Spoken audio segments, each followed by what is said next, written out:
The next morning, the planet woke under a pale green sun, casting long shadows through the dense, twisting trees. Ethan and Lyra had slept in a small cave they had found at the edge of a rocky slope. The sounds of alien wildlife drifted through the air, chirps, growls, and the occasional roar of something far larger than them. The forest was alive, and it had already begun testing them. Ethan stretched and looked at Lyra. She was sitting cross-legged, eyes closed, inhaling deeply as if trying to memorize every smell in the forest. The mist surrounding her seemed to shift slightly in the morning light. To most students, this scent might have been repulsive, but Ethan had learned to appreciate it. To him, it was grounding, a reminder that even in this alien place there was comfort. "Morning," he said softly. Lyra opened her eyes and smiled. "Morning. Did you sleep well?" "Better than I expected," Ethan replied. "I had you guarding the cave, so I knew nothing would sneak up on us." She raised an eyebrow. "I wasn't guarding it, I just smelled everything around us." "That's exactly what I mean," Ethan said, grinning. "You've got skills. I've never met anyone who notices everything the way you do." They packed up their small camp, gathering only what was necessary. The survival challenge wasn't just about staying alive, it was about teamwork, problem-solving, and observing the environment. Other students were scattered throughout the forest, and instructors floated in their small observation drones above, silently taking notes. The first real test came quickly. A shallow river cut through the forest, fast-moving and filled with sharp rocks. Some students tried to jump across and fell into the cold water. Others argued about the best way to cross. Ethan and Lyra approached carefully. "Your turn," Ethan said, pointing to a small cluster of rocks partially submerged in the river. "I think this one," Lyra said, pointing to a rock on the left. "It's stable." "The water moves slower there," Ethan nodded. He stepped first, then reached back for her hand. Lyra's balance was perfect. They crossed without a single slip. When they reached the other side, Ethan let go and smiled. "You see?" he said. "Nothing to worry about." "You knew exactly what to do." Lyra felt a small rush of pride. No one else had trusted her judgment like this. Even here, on an alien planet filled with danger, she felt strong. As they continued, the forest grew denser. Vines hung from the trees and the ground became muddy. Strange flowers glowed faintly, and insects buzzed in bright colors.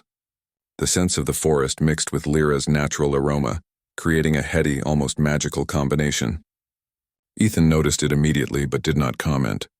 He was used to it now, and it felt like a shield against the isolation that had followed Lyra all her life. Hours passed, and they came upon a cliff overlooking a valley. The instructor's drones hovered above, observing their progress. The next obstacle was clear. They had to descend the cliff and navigate the valley below. Lyra hesitated. "It's steep," she said. "I've never climbed down something this high." Ethan placed a reassuring hand on her shoulder. "You don't have to do it alone. I've got you. Just follow my lead and trust yourself." Step by step they descended, careful with every foothold. Ethan moved slowly, but Lyra's instincts were sharper. She noticed loose stones, weak patches, and small animals scurrying in the shadows. Each warning she gave kept them safe. At one point, a rock gave way beneath Ethan's foot, but Lyra reacted instantly, grabbing his arm and holding him steady. "You saved me," he said with a laugh. "Good reflexes." She smiled, a genuine, confident smile this time. "We save each other," she said simply. By the time they reached the valley floor, the sun was beginning to set. The forest here was darker, thicker, and more dangerous. Strange creatures rustled in the underbrush and distant growls echoed across the valley. Ethan and Lyra decided to set up a temporary camp. As they worked together to build a small shelter from fallen branches and large leaves, a loud roar erupted from the trees nearby. A large predator, tall and muscular with glowing eyes, emerged from the shadows. It froze for a moment when it saw them, sniffing the air. Most students would have panicked, but Ethan and Lyra acted as one. "Stay calm," Ethan whispered. Lyra nodded, her senses on high alert. "It's watching us. I can feel its path. If we move slowly to the left, we can avoid it." They crept quietly, Lyra leading the way, guiding Ethan around roots and rocks. The predator followed them for a moment, then lost interest and vanished into the shadows. "That was close," Ethan said, exhaling. "I didn't know you could sense it like that." "I've learned to notice things others ignore," Lyra replied. "It's helpful in situations like this." That night, under the pale twin moons of the alien planet, they sat close to their small fire. The sounds of the forest were all around them, but they felt safe together.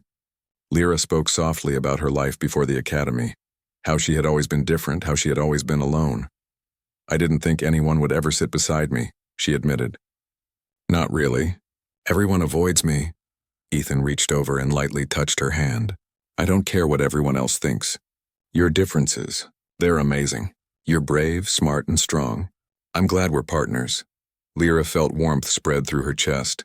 For the first time, she did not feel like an outcast. She felt like she belonged somewhere, with someone who truly understood her. The following day, they faced the final challenge of the survival exercise. A narrow canyon lay ahead, filled with treacherous rocks and a rushing river below. Most pairs were struggling, arguing, or panicking. Ethan and Lyra moved calmly, using everything they had learned.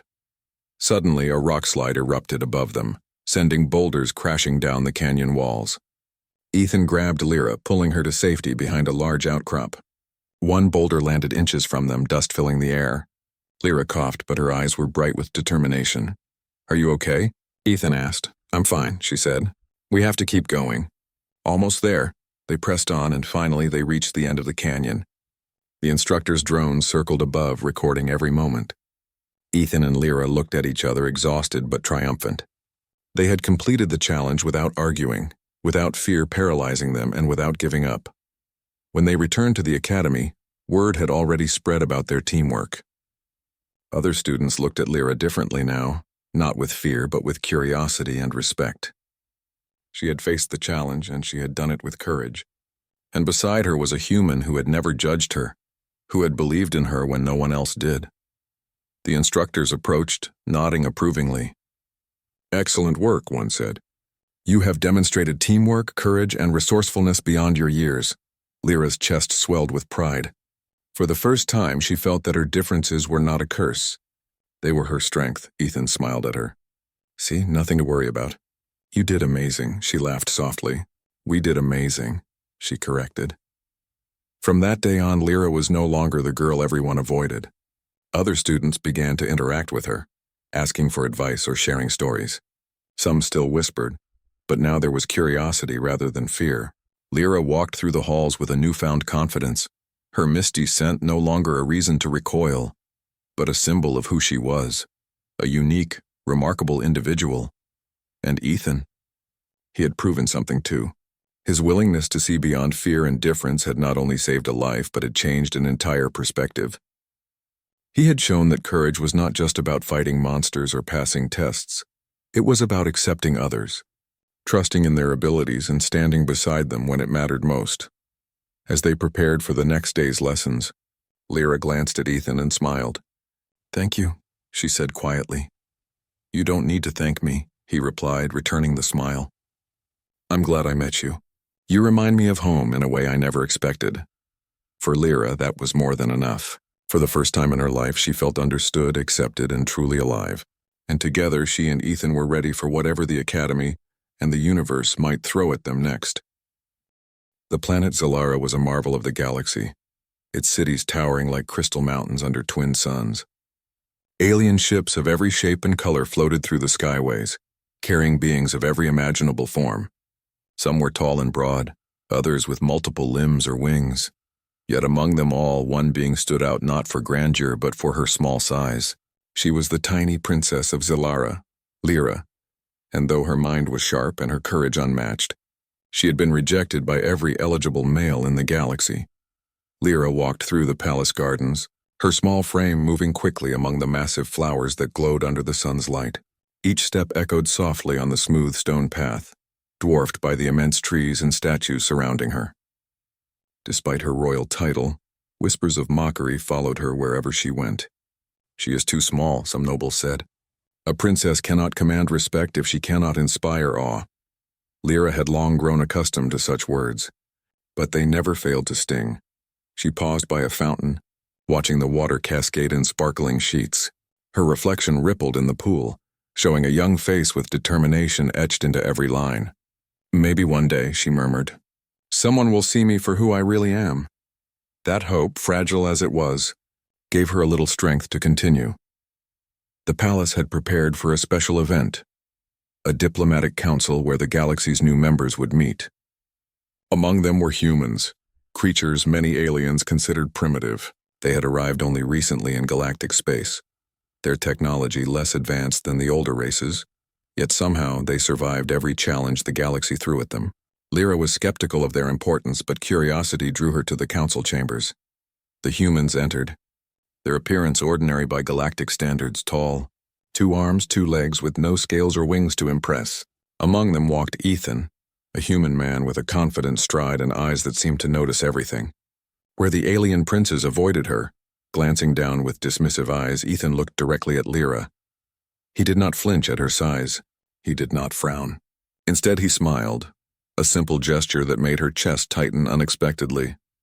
"Hello," he said, his voice steady and kind. "I'm Ethan, you are?" "I'm Lyra," she replied, uncertain. Few had spoken to her without an edge of pity or mockery. Ethan's tone carried none of that. It was curiosity, pure and genuine. "I've heard much about your planet," Ethan continued. "Zalara is incredible," Lyra blinked. You mean the gardens and cities?" she asked.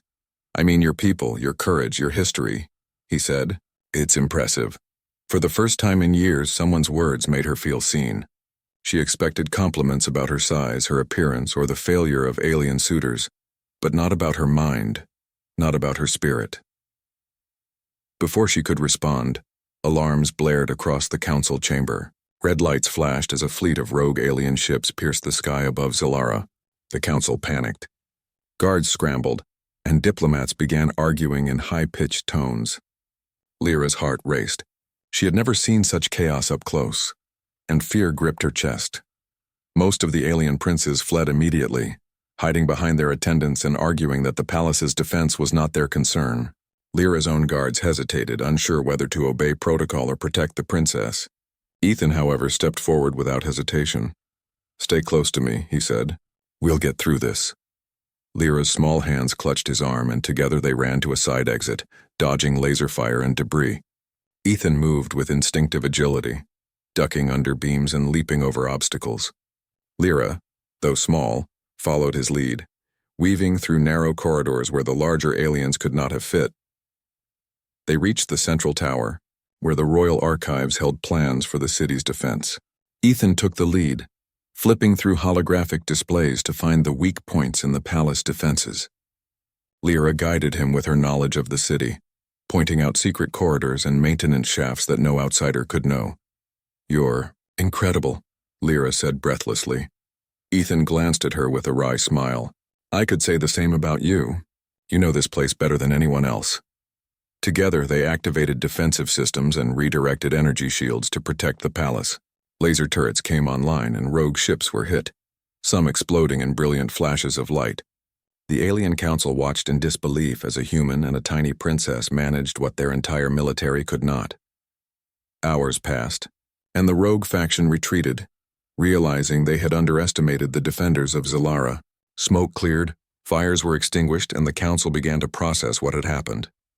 Lyra, still shaken, looked at Ethan with awe. He had risked everything, ignored protocol, and acted with courage she had never seen from any alien male. You didn't have to help me," she said softly. "I didn't think about that," Ethan replied. "I just did what was right. You deserve to be protected." For Lyra, his words carried weight, not because they were heroic, but because they were honest. No one had ever treated her like she mattered for her abilities, her mind, or her courage. All her life she had been judged for her size, mocked for her stature, and overlooked for her talents. Yet this human man saw her clearly. The council slowly gathered themselves, murmuring among themselves about the unexpected heroics. Alien princes exchanged uneasy glances. Never before had a human and a tiny princess managed to fend off a rogue fleet. Never before had human ingenuity outshone centuries of alien arrogance. Ethan stayed by Lyra's side as the palace healed. They walked through the gardens, now quiet in the glow of Zalara's twin suns. Lyra's heart still raced, but it was no longer from fear. It was from excitement, curiosity, and a sense of hope she had not felt in years. "Why did you help me?" she asked, her voice barely above a whisper. "Because it was the right thing to do," Ethan said. "And maybe because I don't judge people by their size or status. Lyra smiled, a genuine smile that lit her small face. You're different from everyone else I've met, Ethan chuckled. I get that a lot. Humans are unusual. They walked in silence for a while, sharing small stories of their worlds. Lyra told him about the palace traditions, the politics of alien alliances, and the frustrations of being tiny in a world that valued size and power. Ethan shared tales of Earth, of human determination, courage in the face of impossible odds, and the strange ways humans found solutions where others failed. As the twin suns dipped below the horizon, casting the sky in shades of pink and purple, Lyra realized something she had never thought possible. For the first time, she felt a connection not out of duty or expectation, but from understanding and respect. She felt seen, valued, and, most importantly, accepted. The palace gates closed behind them, and for a moment, the chaos of the day seemed like a distant memory. Lyra knew that the galaxy would still see her as small, unremarkable, or unworthy. But she also knew that at least one being, one human, saw her differently. That thought carried her into the night, and she drifted to sleep with a rare sense of peace. The galaxy might have rejected her, but for the first time, she believed that someone could see her for who she truly was, and that someone was not just any alien male, he was a human man.